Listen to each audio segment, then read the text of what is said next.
कभी सोचा है, एक ऐसा बच्चा जिसका कोई नहीं है, उसका भविष्य कैसा होगा? आज हम सुप्रीम कोर्ट के एक ऐसे ही फैसले की बात करेंगे जो शायद भारत के लाखों अनाथ बच्चों की किस्मत हमेशा के लिए बदल दे। तो खबर यह है कि सुप्रीम कोर्ट ने एक बहुत बड़ा एक ऐतिहासिक फैसला सुनाया है। अब से भारत का कोई भी अनाथ बच्चा शिक्षा से वंचित नहीं रह सकता। और ये कोई छोटा मोटा आदेश नहीं है, ये पूरे देश के लिए एक लाजमी फरमान है। लेकिन सवाल ये है कि आखिर ये फैसला इतना बड़ा है क्यों, और ज़मीनी स्तर पर आम भाषा में इसका मतलब क्या है? चलिए इसको थोड़ा आसान भाषा में समझते हैं।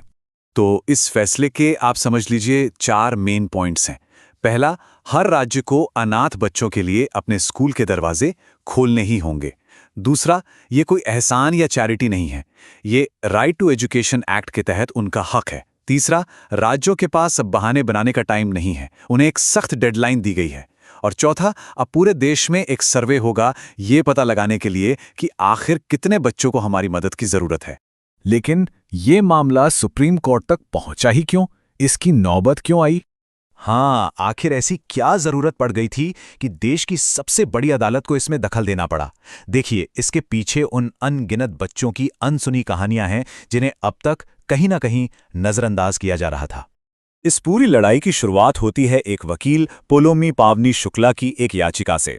उनकी मांग बहुत सिंपल थी लेकिन बहुत पावरफुल थी कि अनाथ बच्चों को भी वही हक मिलना चाहिए जो किसी भी दूसरे बच्चे को मिलता है, यानी मुफ्त और अनिवार्य शिक्षा का अधिकार।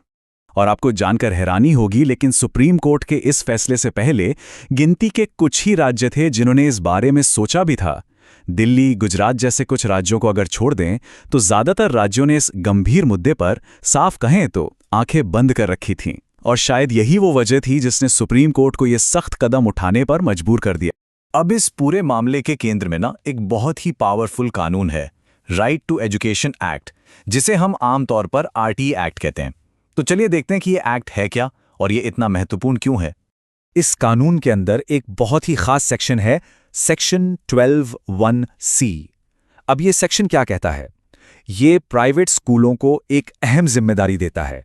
ये कहता है कि उन्हें समाज के कमजोर वर्ग के बच्चों के लिए अपनी कुछ सीटें रिजर्व करनी होंगी। और ये कुछ सीटें कितनी हैं? पूरे 25%।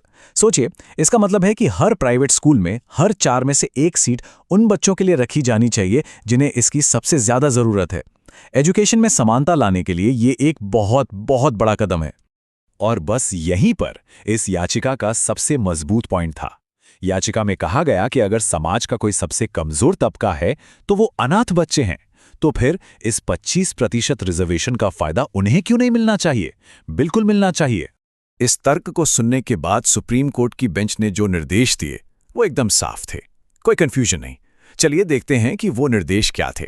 और सुनवाई के दौरान कोर्ट की जो एक इंसानी सोच थी वो साफ दिख रही थी। जस्टिस नागरत्ना ने जो कहा वो सच में दिल को छू लेने वाला था। उन्होंने कहा, ये याचिका समाज के सबसे जरूरतमंद तबके से जुड़ी है। इन बच्चों को प्यार और सुरक्षा की जरूरत है। मतलब साफ था, ये सिर्फ एक कानूनी मामला नहीं था, ये हमारे समाज के अस्तित्व का सवाल था।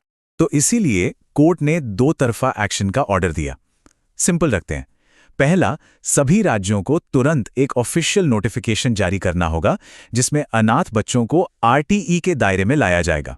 और दूसरा, हर राज्य को यह सर्वे करना होगा कि उनके यहाँ कितने अनाथ बच्चे हैं और उनमें से कितनों को स्कूल में एडमिशन मिल चुका है। यानी अब जवाबदेही तय होगी। और कोर्ट ने यह बिल्कुल साफ कर दिया है कि इसमें कोई भी देरी बर्दाश्त नहीं की जाएगी। राज्यों को ये नोटिफिकेशन जारी करने के लिए सिर्फ और सिर्फ 4 हफ्ते का वक्त दिया गया है। इससे पता चलता है कि कोर्ट इस मामले को लेकर कितनी सीरियस है। तो ठीक है, फैसला आ गया है, ऑर्डर्स दे दिए गए हैं, लेकिन असली काम तो अब शुरू होता है ना? इन कागजी आदेशों को जमीन पर हकीकत में कैसे बदला जाएगा? देखिए, इस फैसले का असर बहुत दूर तक जाएगा। अब अनाथ बच्चों की शिक्षा सिर्फ एक इच्छा नहीं, बल्कि उनका कानूनी हक है। राज्य सरकारें अब अपनी जिम्मेदारी से पीछे नहीं हट सकती। जल्द ही हमारे पास सही आंकड़े होंगे कि कितने बच्चों को मदद की जरूरत है। और सबसे जरूरी बात, यह फैसला आने वाले कल के लिए एक मिसाल बन गया है। और आखिर में वही सबसे बड़ा सवाल कि क्या ये एक फैसला सच में देश के हर अनाथ बच्चे का भविष्य बदल पाएगा? देखिए, कानून तो बन गया है, लेकिन इसकी असली परीक्षा इसको लागू करने में हमारे समाज और हमारी सरकारों की इच्छा शक्ति पर निर्भर करेगी।